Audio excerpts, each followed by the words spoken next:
it is really an assault on the middle class. It's an assault on the poorest people in the United States. It's an assault on the concept of the public good. It's an assault on the public good, because corporations sit back and see all of these millions and billions of dollars being spent by the federal government and by state and local governments to create and provide public services. Corporations have sat back for generations and said, we can get that money. That's easy money. That's money we can take and we'll provide the services. And so they want to privatize everything to the detriment of the public good and the body politic. In that framework, you have the sideshow of politicians who are actually trying to sell this drivel to Americans. And the way they do this is by poverty shaming, through poverty shaming. In other words, you go back to the Reagan-esque days, the Reagan years, where he undermined and he attacked welfare. And he attacked it by labeling people who actually get welfare as welfare queens, who drive around in Cadillacs and take food stamps. And and this is a constant theme that runs through every 100% of the Republican Party and a percentage too large in the Democratic Party. Right. So it transcends both parties. You can look at Bill Clinton, who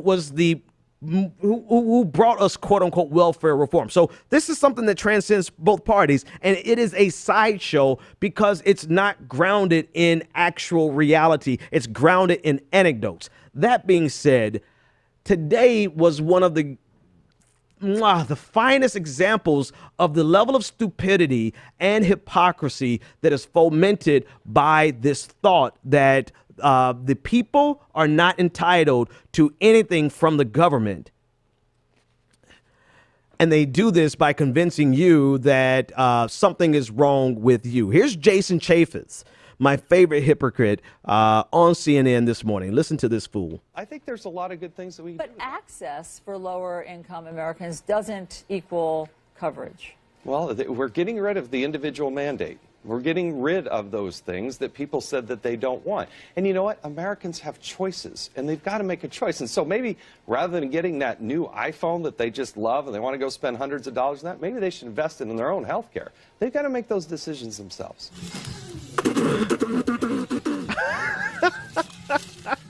I didn't know that was at the end. All right.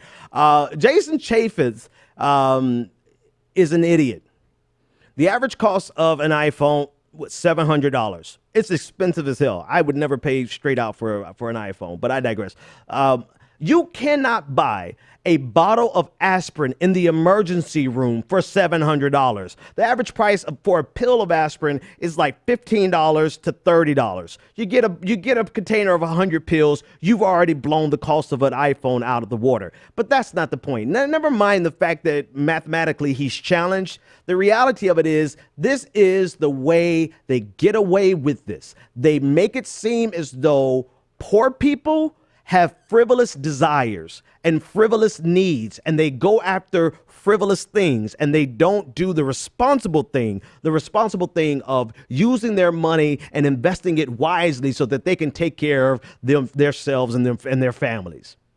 This is, and the beautiful thing from a propagandistic analysis is the fact that it works so good on their own voters. The very people, Republicans, who need this. Owsley, Kentucky. I haven't brought it up in a while.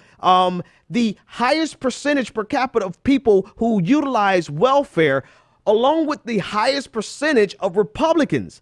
That's like 95% of the people in Owsley, Kentucky use SNAP benefits. And I believe 98% of the people in Owsley, Kentucky are Republicans. And so it's an amazing feat of propaganda that they're able to convince their own voters to vote against their best interests on these, but not only vote, but advocate against their own best interest. Never mind voting, because they'll end up voting for somebody like Bill Clinton, who's going to gut it anyway, but they become advocates of their own demise. Why and how? Because, of course, What they're generating in the minds of their voters who actually need this health care is the fact that it's some poor brown people, it's some poor black people who are buying iPhones instead of paying for their health care, when in reality, it's some poor white people who are getting ready to not be able to go to the hospital to get their cirrhosis of the liver checked out. Man, that was some stereotyping, but whatever. Who cares? So that's just, I mean, that's the propaganda side of it. But Lee Fong of The Intercept, he actually delved into the hypocrisy of it very, very brilliantly today on Twitter. And I'll bring the tweets up on your screen. This is from Lee Fong at LH Fong. He says, looks like Jason Chaffetz PAC, aka his rich donors, pay for his Verizon bill. And it's a link to show you where it's a link to show you where Jason Chaffetz's cell phone bill is being paid by his political action committee, while he's telling us to don't buy iPhones, but buy health care. He's telling us that while his cell phone is being paid for by his political action committee and his health care is being paid for by us, the taxpayer. And he has a better health care program than any of us probably have.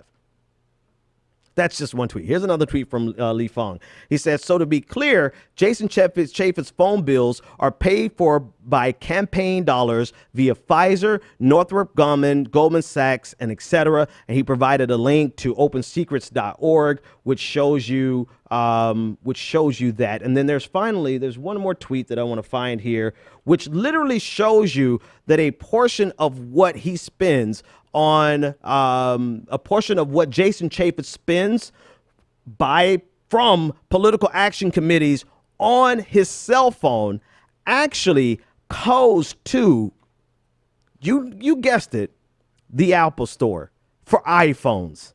Here it is on your screen. And this is from Lee Fong. He said, laugh out loud. Are you kidding me? Chaffetz also spent $738 of his campaign donors' money at the Apple Store. That, Jason, that sounds like the cost of an iPhone. So while you hypocritically tell poor people to take and make priority of healthcare by turning down their iPhone, you are getting healthcare from taxpayers and you're getting your iPhone from campaign contributions. If that ain't some bullshit, I don't know what is.